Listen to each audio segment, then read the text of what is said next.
অপরাজিতার চা কারা কারা খেয়েছেন, চলেন আজ অপরাজিতার ফুল থেকে চা বানিয়ে ফেলি। আজ আমার বাগানে অনেক অনেক অপরাজিতা ফুল ফুটেছে। আমি নীল কালার অপরাজিতা ফুলটা থেকে কিছু ফুল উঠিয়ে নিয়েছি। এইবার হিটারে পরিমাণ মতো পানি দিয়ে দিচ্ছি আর অপরাজিতার ডাটা থেকে পাপড়িগুলো খুলে নিয়েছি। এইবার পাপড়িগুলো সুন্দর করে ধুয়ে এগুলা দিয়ে দিচ্ছি, সঙ্গে 2টা এলাচ দিয়ে দিচ্ছি। এই এলাচটা দেওয়ার জন্য কিন্তু চায়ের ফ্লেভারটা অন্যরকম সুন্দর হয়। তো কিছুক্ষণ আমি ফুটিয়ে নিচ্ছি। ফুটানোর শেষে আমি কাপের পরিমাণ মতো চিনি দিয়ে চাটা ঢেলে নিচ্ছি। আপনি মিষ্টিটা কতটা পছন্দ করেন তার উপর ডিপেন্ড করে এই চিনিটা দিবেন।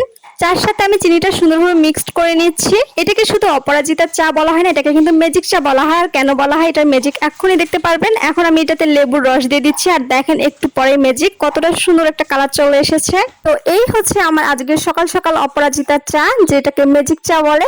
তো আমার চার দাওয়াত থাকলে সবার। আমার ভালোবাসার মানুষ সকলে ঘুরতে আসবেন আমাদের বাসায়, আপনাদের আমার বাগানের এই অপরাজিতার চা করে করে খাওয়াবো। তো আমার আজকের ভিডিওটা এই পর্যন্ত, ভালো থাকবেন সবাই, বাই বাই।